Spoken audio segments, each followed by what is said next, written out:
Todos conocemos la historia, una civilización extraordinariamente poderosa, una isla enorme en medio del océano, ciudades impresionantes, templos, riquezas, tecnología y después una catástrofe. En un solo día y una sola noche terrible. La Atlántida desapareció bajo el mar. Durante siglos, exploradores, escritores y aventureros han intentado encontrarla. La han buscado en el Océano Atlántico, en el Mediterráneo, en España, en Grecia, incluso debajo de los casquetes polares. Pero hay una pregunta que casi siempre olvidamos. ¿Platón realmente estaba hablando de un lugar que existió? Porque hay algo bastante extraño en esta historia. La Atlántida aparece en los textos de un filósofo que vivió hace más de 2000 años, y el relato parece estar diseñado para para enseñarnos algo sobre la sociedad, la política y la naturaleza humana. Entonces, ¿estamos buscando una civilización perdida? ¿Una catástrofe histórica? ¿O una historia que nunca pretendió ser literalmente cierta? Hoy vamos a separar el mito de la evidencia, porque esto es el arte de dudar. Para entender la Atlántida tenemos que empezar por el único lugar donde sabemos que aparece: los textos de Platón. Platón fue un filósofo griego que vivió aproximadamente entre los siglos V y IV a.C. Y aquí tenemos nuestro primer dato importante. Platón no escribió un libro llamado La Atlántida. La historia aparece dentro de dos diálogos, Timeo y Critías. Y aquí empieza algo muy extraño, porque Platón presenta la historia como si fuera un relato antiguo que había llegado hasta los griegos a través de Egipto. Según el relato, el legislador ateniense Solón había escuchado la historia de dos sacerdotes egipcios. Ellos le habrían hablado de una guerra antiquísima entre la antigua Atenas y una poderosa civilización llamada Atlántida. Y esta historia supuestamente habría ocurrido miles de años antes. Pero hay un problema.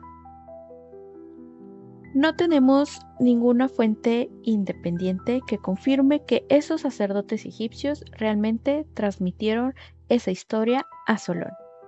La cadena de transmisión forma parte del propio relato de Platón, y eso es importante.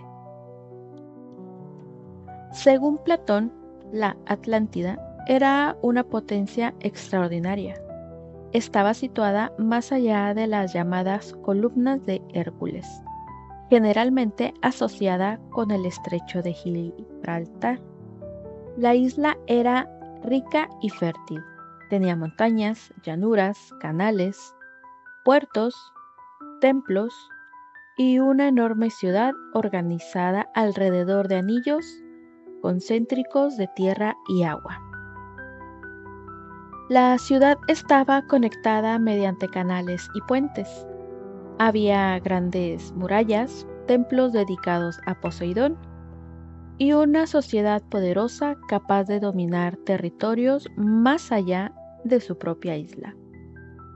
En otras palabras, Platón no describe una pequeña isla perdida, describe una superpotencia. Pero hay algo todavía más interesante, porque el problema de Atlantis no era que fuera pobre, era exactamente lo contrario. Tenía demasiado poder. Platón cuenta que, originalmente, los habitantes de Atlantis eran virtuosos, pero con el tiempo la riqueza y el poder comenzaron a corromperlos. Se volvieron ambiciosos, querían conquistar más territorios y finalmente se enfrentaron a Atenas.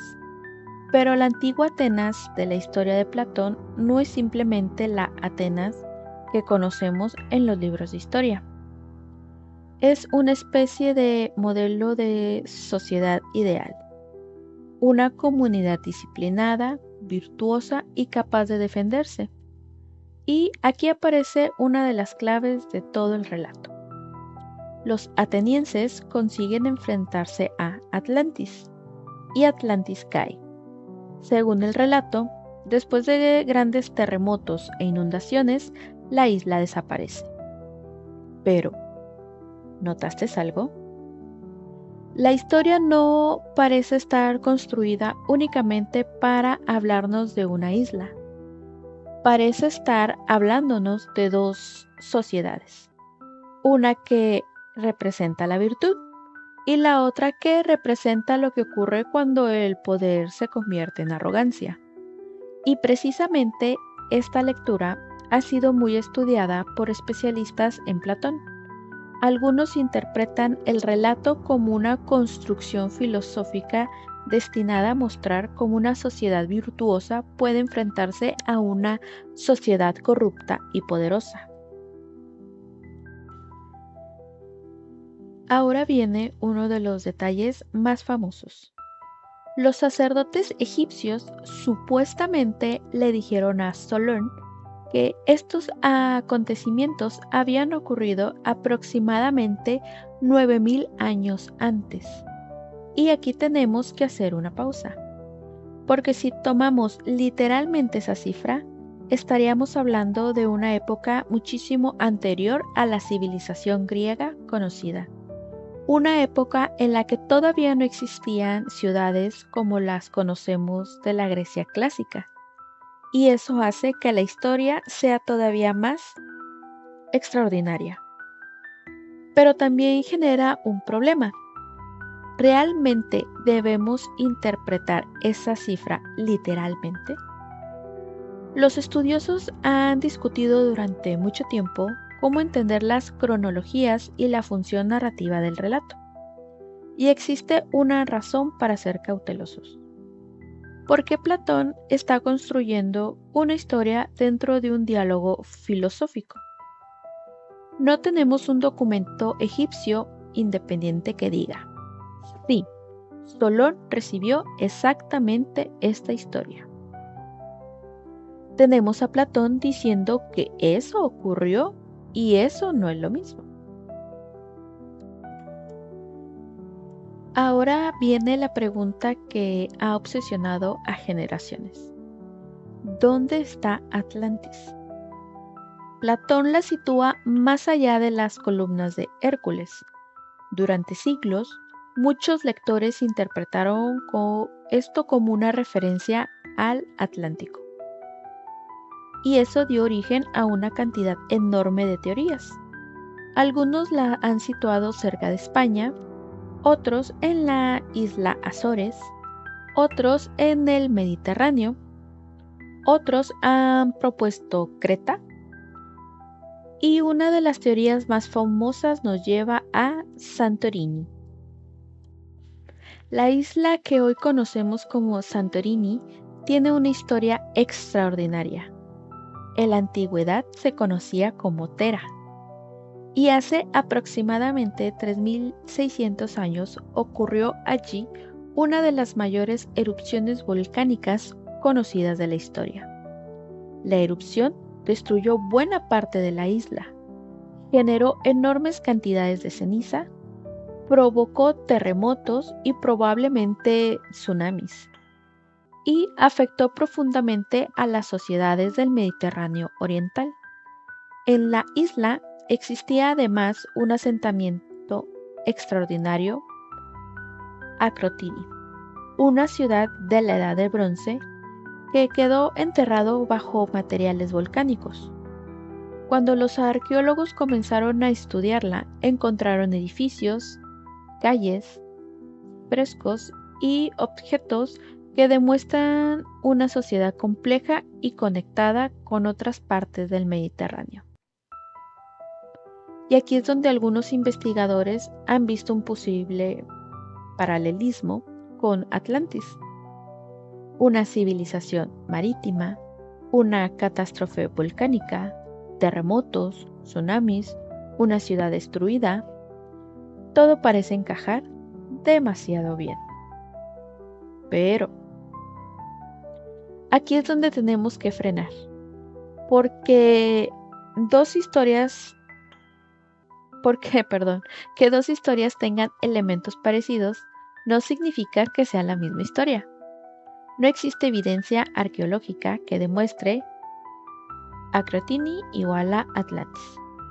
La erupción de Tera ocurrió miles de años después de la fecha que Platón proporciona para Atlantis. Además, existen diferencias importantes entre el relato de Platón y lo que conocemos arqueológicamente sobre la civilización minoica. La teoría de Santorini es interesante porque proporciona un posible acontecimiento real que pudo haber alimentado relatos posteriores sobre catástrofes.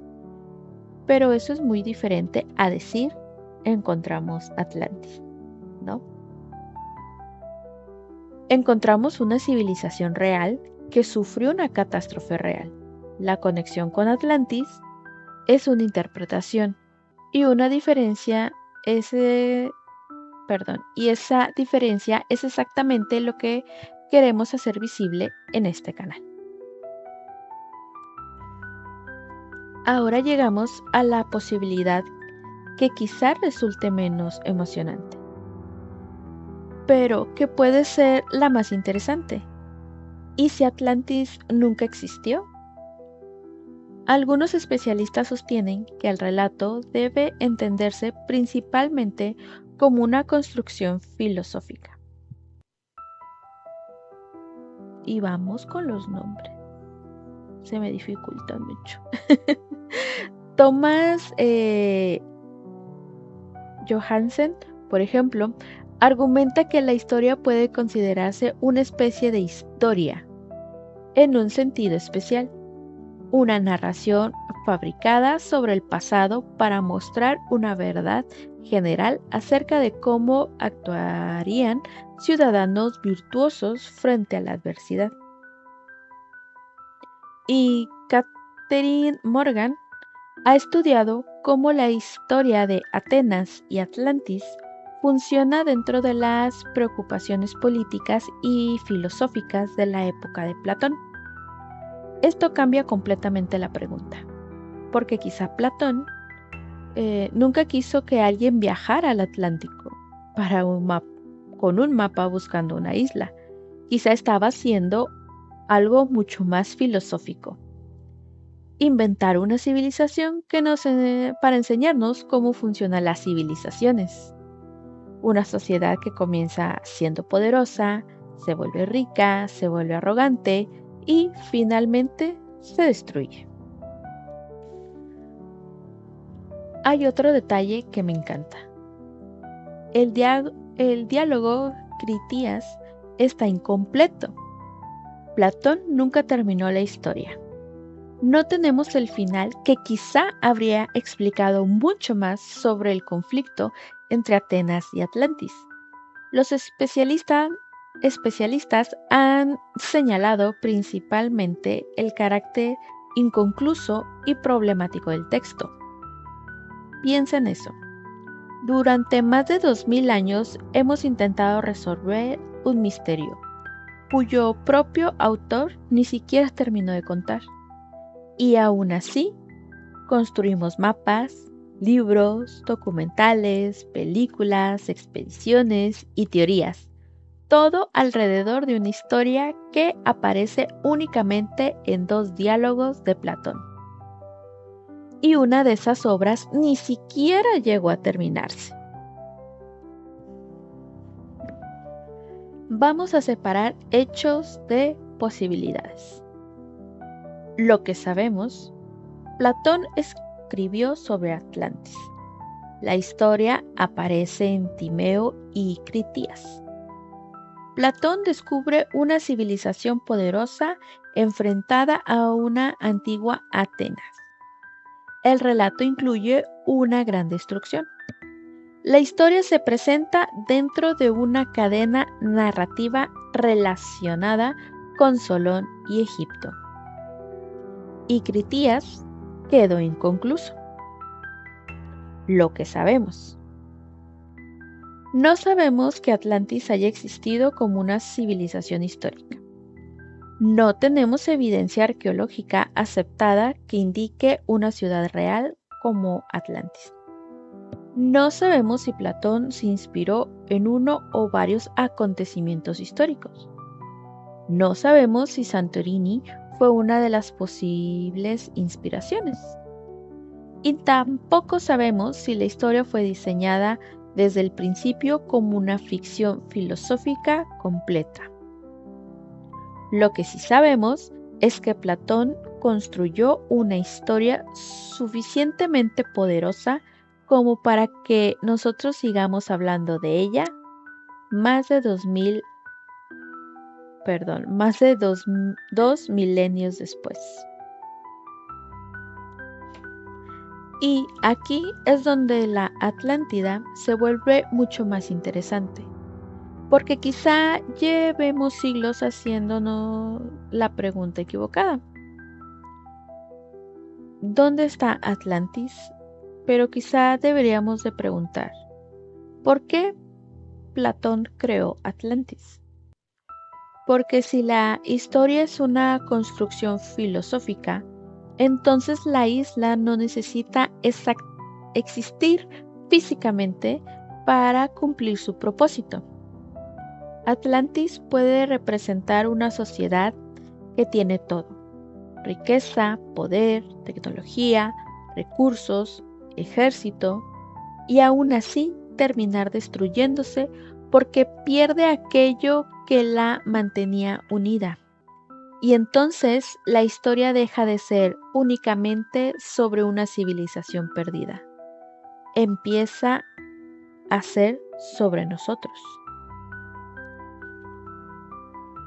Tal vez Atlantis fue inspirada por recuerdos de antiguas catástrofes. Tal vez algunas de sus características recuerdan a sociedades reales del Mediterráneo. Tal vez Platón tomó elementos de distintas historias y los convirtió en una sola. O tal vez simplemente creó una historia para plantear una pregunta. Porque quizá lo verdaderamente fascinante de Atlantis no es que haya desaparecido, es que nunca hemos dejado de buscarla. Y eso nos deja una última pregunta. ¿Buscamos Atlantis porque creemos que existió? ¿O porque queremos creer que alguna vez existió una civilización perdida que todavía podemos descubrir? Tal vez la Atlántida nunca estuvo bajo el océano. Tal vez estaba en la imaginación de Platón y quizás por eso, después de más de 2000 años, seguimos buscándola. Esto fue El arte de dudar.